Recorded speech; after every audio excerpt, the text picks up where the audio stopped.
Hi guys, welcome to my YouTube channel. അപ്പോൾ ഇന്നാണ് ഞങ്ങൾ കാത്തിരുന്ന ആ ദിവസം, ഞങ്ങളുടെ വൈറ്റ് കോട്ട് സെറമണിയുടെ ഡേ. അപ്പോൾ ഇതാണ് ഞങ്ങളുടെ ഡ്രസ് കോഡ്, എംബ്രോയിഡറി ഗ്രീൻ. അങ്ങനെ ഈ മതിച്ച ബാഗ് തൂക്കി ഞാൻ രാവിലെ തന്നെ ഇറങ്ങി. അപ്പോൾ വീട്ടുകാർക്കും ഇന്ന് വരാം ഞങ്ങളുടെ പരിപാടി കാണാൻ വേണ്ടിയിട്ട്. അങ്ങനെ എൻ്റെ അച്ഛനും അമ്മയും കൂടി ഉണ്ടായിരുന്നു. അങ്ങനെ ഉള്ള വണ്ടി മൊത്തം ഞങ്ങൾ കയറി അവസാനം കോളേജിലെത്തി. മതിച്ച ബാഗ് തൂക്കി ഞാൻ വിചാരിച്ചെൻ്റെ നടുവല്ല ഒരു പരിവാവുന്നതാണ്, പക്ഷേ കുഴപ്പമൊന്നും ഉണ്ടായിരുന്നില്ല. അങ്ങനെ ഹോസ്റ്റലിൽ ചെന്ന് കയറിയപ്പോൾ മൊത്തത്തിലൊരു പച്ച മയമായിരുന്നു, എല്ലാവരും ഈ കളർ ഇട്ടിട്ട്. അവിടെ ഞാൻ നേരെ ഓഡിറ്റോറിയത്തിൽ പോയി അവിടെ എന്തായി നോക്കാൻ വേണ്ടി. അവിടെ ഫുൾ സെറ്റാണ്, മാറ്റും ചെയേഴ്സും എല്ലാം സെറ്റായിരുന്നു. അതായിരുന്നു കേട്ടോ എൻ്റെ ഡ്രസ്സ്. ഞാൻ ഇന്നലെ എടുത്തിട്ടില്ല, നല്ല ബോറായിരുന്നു അതുകൊണ്ട് ഇതിട്ടിട്ടാണ് പോയത്. അപ്പോൾ ആദ്യം തന്നെ ഓഡിറ്റോറിയത്തിലല്ല കേട്ടോ പരിപാടി, താഴെ ഗ്രൗണ്ടിലായിരുന്നു. അവിടെ ധന്വന്തിരി പൂജ ഉണ്ടായിരുന്നു. അപ്പോൾ അവിടെ ധന്വന്തിരി പൂജയൊക്കെ കഴിഞ്ഞിട്ടായിരുന്നു ഓഡിറ്റോറിയത്തിൽ വൈറ്റ് കോട്ട് സെറമണി ഉണ്ടായിരുന്നത്.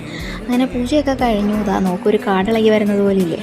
അത് കഴിഞ്ഞ് ഓഡിറ്റോറിയത്തിൽ ചെന്നു. അവിടെ ഓഫ് ടേക്കിംഗ് ആയിരുന്നു. ഓഫ് ടേക്കിംഗ് കഴിഞ്ഞ് പിന്നെ ഞങ്ങൾക്ക് കോട്ട് കിട്ടി. കോട്ട് കഴിഞ്ഞ് ഞങ്ങളെല്ലാവരും ഒരു ഗ്രൂപ്പ് ഫോട്ടോ ഒക്കെ എടുത്തു. അത് കഴിഞ്ഞ് കുറേ നേരം എല്ലാവരും അവരുടെ പാരൻസിനായിട്ടൊക്കെ ഫോട്ടോ എടുത്തു. കുറേ നേരം വിശേഷമൊക്കെ പറഞ്ഞിരുന്നു. അത് കഴിഞ്ഞായിരുന്നു പണി. അവിടെ വിരിച്ച മാറ്റെല്ലാം കൊണ്ട് ഹോസ്പിറ്റലിൽ വയ്ക്കാൻ പറഞ്ഞു.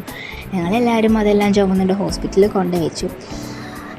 മേലനങ്ങിയ വേർക്കുന്ന പിള്ളേരായതുകൊണ്ട് ഞങ്ങൾ അപ്പം തന്നെ ക്യാൻറ്റീനിൽ പോയി 3 നേരങ്ങളിലും അകത്തായി. അത് കഴിഞ്ഞ് റീൽ ഷൂട്ടിംഗ് ഒക്കെ ആയിരുന്നു. അത് കഴിഞ്ഞ് ക്ഷീണിച്ച് എല്ലാവരും കിടന്നു കോളേജിൽ തന്നെ.